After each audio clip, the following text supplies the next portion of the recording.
Şahin Halil.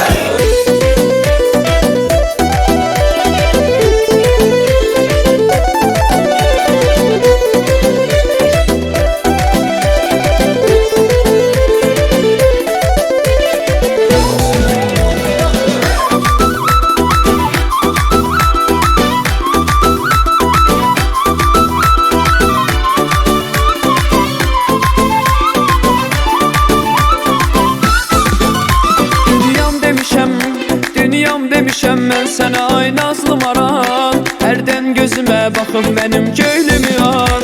Baxdım gözümə quş təki düşdüm tora mən, harda olasan işki və xatir gələrəm mən. Oxşarın yoxdur canım, aşiqin çoxdur canım, qaşların sanki kaman, kibriyin oxdur canım. Yanıma gəlsən əgər, başıma mən dönərəm. Yanıma gəlsən əgər, başıma mən dönərəm.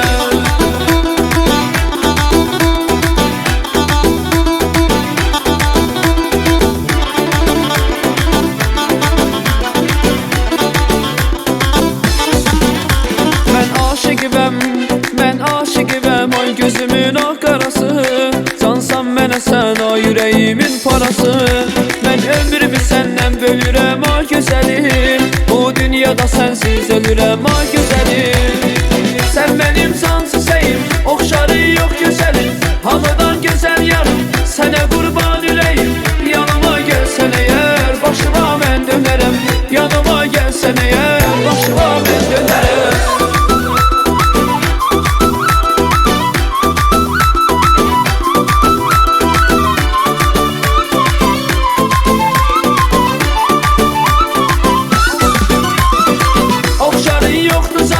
Aşıqin çoxdur canım, qaşların sanki kaman, kibriyin oxdur canım.